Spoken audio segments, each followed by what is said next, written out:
Hey everybody, I'm Matt Hill. I'm with Knight Energy Services, and I'm in Denver, Colorado with a very special guest on our show. You ready to do it with me? I'm ready. Fossil Fuel Fridays. Um, I I always like highlighting people that support our industry. Introduce yourself. My name's Dan Haley. I'm the president and CEO of the Colorado Oil and Gas Association. Colorado Oil and Gas Association, COGA for That's right. short. Yep. What do you guys do? We're a trade association. We represent about 265 members that represent the entire value chain of the oil and natural gas industry here in Colorado. So a lot of big upstream producers, small upstream producers, E&P companies, midstream, service companies, anybody who really cares about oil and gas in Colorado is a member of COGA. I noticed you guys. I mean, luckily we have the Petroleum Alliance in Oklahoma. You know, one of your organizations out there. You know, in line with what we're doing. I noticed you guys when you started fighting to make sure that wells could be drilled. You know, within a certain feet of each other. So, in essence, they were going to shut down oil and gas in Colorado.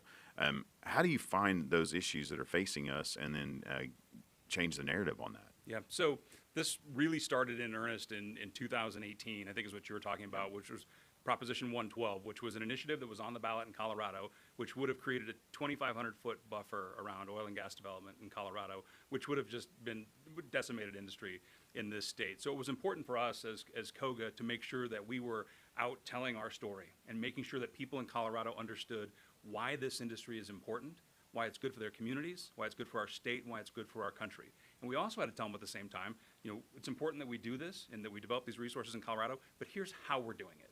Here's how we're doing it safely in order to protect the environment and to protect our communities. So it was a huge public relations push to really make sure that Coloradans understood all the things that the people in this industry do to protect our communities and to make our country and our state better and safer. For those that are outside of oil and gas that might be watching this, what are some of those bullet points you think in your mind? What are some of the highlights that we provide the world, our community here in Colorado? Well, certainly Colorado is one of the top oil and gas producing states in the country, and the United States, as you know, is the #1 producer of oil and gas in the world. And so that's just vitally important when we know we need this resource. But from a Colorado standpoint, one of the things we like to talk about is we believe that our operators here are doing this cleaner, better, and safer than most anywhere on the planet. So if there are people who don't work in oil and gas and you're concerned about the environment, you're concerned about climate change, you need to understand that we're producing this resource here in ways that lower the emissions profile, in ways that protect the environment, protect water, protect surface, and really we're doing it just, as I said, a cleaner, better, and safer than most anywhere in the country. And that's a story that just doesn't get told enough. I agree. What y'all are doing is absolutely vital to our industry more than ever. I mean, without people pushing the education, part of this, the narrative's always going to be from the other side. Not good. What are some issues right now you're seeing in Colorado or just, the greater United States that we need to be aware of as our industry, moves forward? Well, I think that a huge part of it is just how we do what we do and why we do it. This is an industry that has been run by geologists and engineers, and they understand what they're doing. They understand why it's safe. They've done the math. They've done the science. We need to make sure we're translating that out to people and explaining it to them.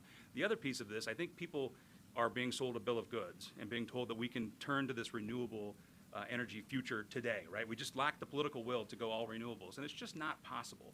So we know we need this, going forward, and so how do we develop it again? Cleaner, safer, and better. And the other piece of this is we have to continue to talk about affordability and the efficient nature of this.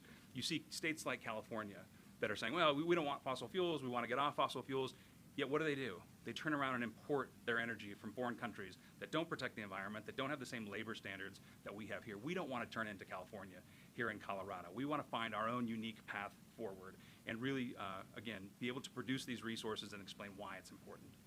And without driving up the cost of everyone's energy. I mean, there's so many people that just have no clue what's going to happen if that narrative is pushed on us without any way to make it happen. Well, that's the other piece of this too, and I mentioned affordability that we don't talk about enough, is there are people who are, there's a phrase that one of our allies, it's a group called Energy Outreach Colorado, and they help people pay their energy bills. And there's a phrase that they use called heat or eat. And that shouldn't exist in our language in the United States. We shouldn't be choosing between heating our apartments and eating or buying medicine. And that's very real for people, right? Especially as you drive up energy costs. And if you go too quickly to a renewable future or grid without understanding the affordable nature of energy. So one, we have to worry about that and make sure that this is a product that's being delivered in ways that people can afford. And two, when you look globally, there are 1 billion people on this planet that don't have access to energy. Their economies and their lives turn off when the sun goes down. There's another 1 billion that don't have access to efficient energy, right? That it's intermittent, it's shutting off throughout the day. They deserve the same things that we have enjoyed in this country. They want them. They're gonna find a way to get what what we have. Hopefully, it'll be with our energy from America that is clean, reliable, and affordable and abundant, without the policies of say some of those nations that are not for freedom. Right. I love what you guys do. You reached me in Oklahoma, touched me. I couldn't wait to get up here and meet you and say thank you for all you do. How do people get a hold of you? So you can go to our website, COGA.org, and I would invite people to come there. We also have a section of our website where we just have fact sheets down. And it's really information that people need to know and understand. One of them is just to describe all the things that come from a barrel of oil. Too often people think, well, we're producing this, but we're going to have an all-renewable grid. Okay, well, what about all the other things that you need oil for? Your clothing, cell phones, medicine, and we have that information on there so people can understand that, and then they could talk to their friends and family about it. One of the big things we've been talking about this year is we had a campaign called Fueling Our Lives, and we really wanted to show people all the ways that oil and gas touches you. And when you think about COVID and the pandemic, all the ways that oil and gas helped us survive that, right? From the cold storage for vaccines, wouldn't have been possible if you couldn't store these in these low temperature conditions. The transport of the vaccines, The delivery mechanisms in the vaccine. the millions of plastic syringes that were used, right? The plastic for ventilators, the plastic sheeting that people threw up, whether it worked or not, they threw them up outside of restaurants, right? So they could eat outside and then heat with propane. All the ways that oil and gas helped us survive and get through this pandemic. It's important people understand that this resource is a vital part of our lives in the 21st century. And so we should not chase it out of our state. We should value these jobs that come with oil and gas, and we should value the product. And again, it comes back to, so then if we know we need it, how do we deliver it cleaner, better, and safer? And I feel like we're doing that here in Colorado.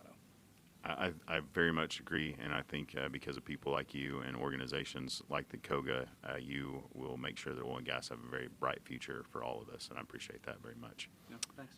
Make sure you reach out to these guys, support them. If you're a operator or a services company or just somebody in oil and gas, donate to them. Make sure that your voice is heard in the in the chambers of the state government and the United States federal government. Anyway, that's our show, everybody. Take care. God bless. See you next time. Bye-bye. Thank you.